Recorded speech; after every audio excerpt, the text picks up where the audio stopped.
പുരുഷന്മാരുടെ ലൈഫ് കുറച്ചുകൂടെ ഈസിയാണ്. പുരുഷന്മാർ പീരിയഡ്സിൻ്റെ ബുദ്ധിമുട്ട് അനുഭവിക്കുന്നില്ല, പ്രസവിക്കുന്നില്ല.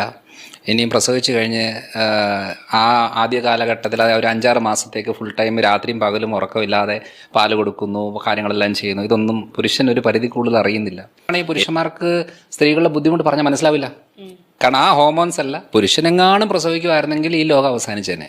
കാരണം എന്ന് വെച്ചാൽ ഒരു ചെറിയ വേദന പോലും സഹിക്കുന്ന ആളല്ല. ഒരു ഫിസിക്കൽ അപ്പിയറൻസും തണ്ടുതടി മാത്രമേ ഉള്ളൂ പുരുഷന്, ബാക്കി എല്ലാത്തിലും വീക്കാ. അപ്പോൾ സ്ത്രീക്കാണ് ഒന്ന് സഹിക്കാനുള്ള ശേഷിയുള്ളത്. സ്ത്രീക്കാണ് ഒരു പരിധി കൂടുതൽ മാനേജ് ചെയ്യാൻ പറ്റുന്നത്, ഒറ്റ സമയം തന്നെ പല കാര്യങ്ങളും ചെയ്യാൻ പറ്റുന്നത്. ഒന്ന് ആലോചിച്ച് നോക്കിയാൽ, നമ്മൾ ഇതുവരെ കാണാത്തതും അറിയാത്തതുമായിട്ടുള്ള വീട്ടിലേക്ക് നമ്മൾ പോകുന്നു, ഒരു പരിചയമില്ലാത്ത നാട്ടിലേക്ക് പോകുന്നു, ഒരു പരിചയമില്ലാത്ത ആൾക്കാരുമായിട്ട് നമ്മൾ ജീവിക്കുന്നു. ഒരു പുരുഷന് ഇമാജിൻ ചെയ്യാൻ പറ്റത്തില്ല. അപ്പം അത്രേ ജസ്റ്റ് എത്ര സ്ട്രെസ്സോട് കൂടിയാണ് ഒരു പുരുഷൻ്റെ വീട്ടിൽ പോയിട്ട് ഒരു സ്ത്രീ താമസിക്കുന്നത്.